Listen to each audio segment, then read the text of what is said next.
Thanks for staying with us through the break. I know you'll love me this morning. I'm giving away everything, and hopefully you'll go online, valderbbshow.com, and email me so you can win those prizes that we were talking about this morning, the master locks and the book.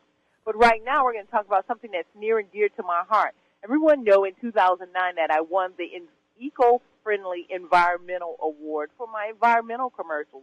I love planet Earth. It's the only home I have.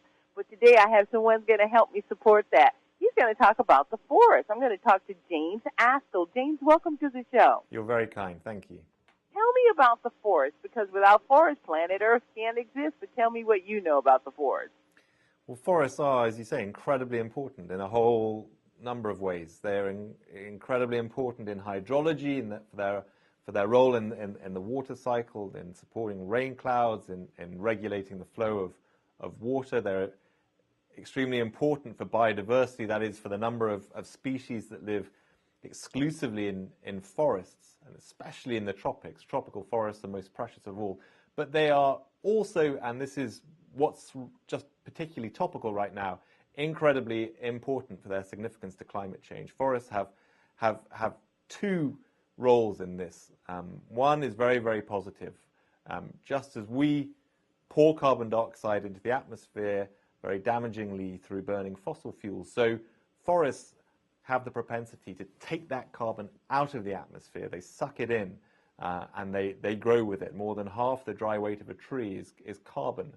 That is a tremendous boon to us. Climate change would be proceeding even more rapidly than it so worryingly is if we didn't have forests performing that service. But the bad news is that when you cut forests, when you burn the wood, that carbon is released. And because deforestation, not so much in America, not so much in Europe, but especially in the developing countries of the tropical world where the rainforest is, because deforestation there is such a major problem, it's making a significant contribution to man-made emissions of carbon dioxide into the atmosphere, and therefore is driving climate change.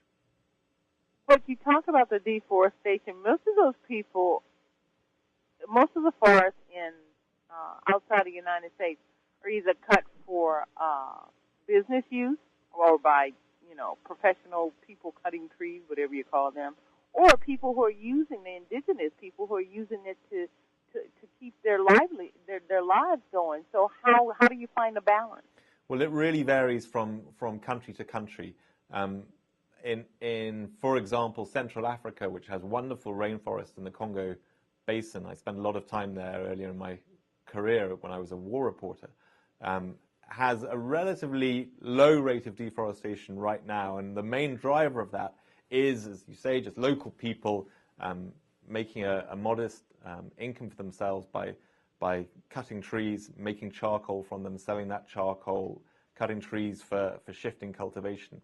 But where deforestation is proceeding far more rapidly in countries like Indonesia or Brazil, which are more developed, have bigger economies, have higher standards of living, it's being done on an industrial scale. Corporations are involved, especially in clearing land for large-scale agriculture. That is both a big problem, because these are very powerful forces. There's an enormous economic incentive for them to deforest, even though it's largely illegal. It's almost entirely illegal what they're doing, though quite normal.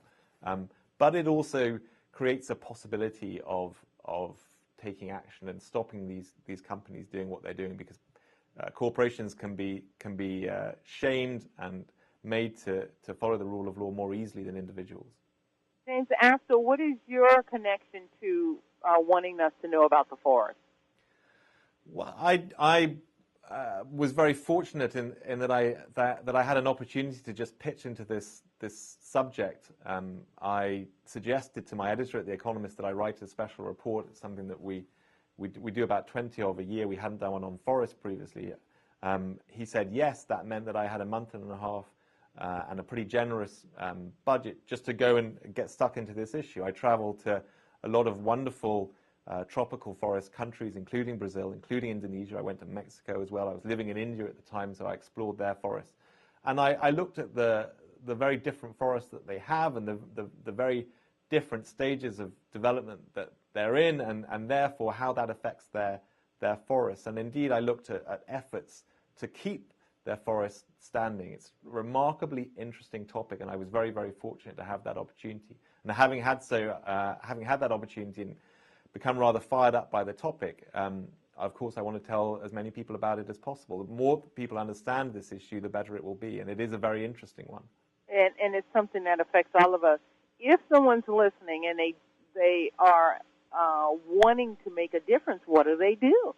I really think they need to understand it, first of all.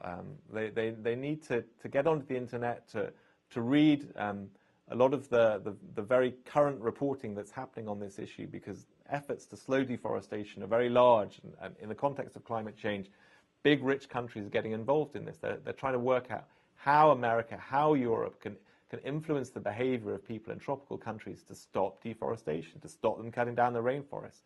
And in the face of tremendous pressures and a lot of very grim threat to those forests, progress is being made. So understand what the issue is, understand the efforts that are being taken to influence the behavior of people in these countries to slow deforestation.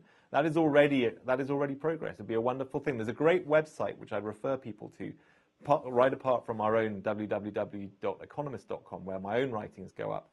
There's a wonderful website which has a lot of environmental news on it, especially on deforestation and tropical forests. It's very, very strong on them. It's called mongabay.com. That's www. Yeah, I'll spell it. It's MONGABAY.com. It's a fantastic website. I really recommend it to people.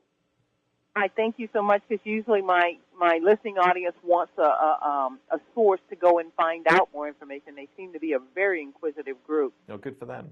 We're going to put your website, The Economist, and we're going to put Mongo Bay on my website, which is very, very well traveled. We get about 500,000 visitors every quarter. Goodness me. And because we, too, consider this an important subject. That's why I wanted to talk with you.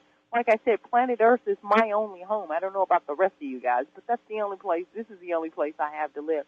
Okay. And whenever I find someone who is as passionate as I am about it, those people make a difference in my life, and you have made a difference in my life by telling me and continuing to remind me about deforestation, James Astill. I really appreciate you being my guest on the Valder Beebe Show today. You're very kind indeed. Thank you. Thank you. The best to you.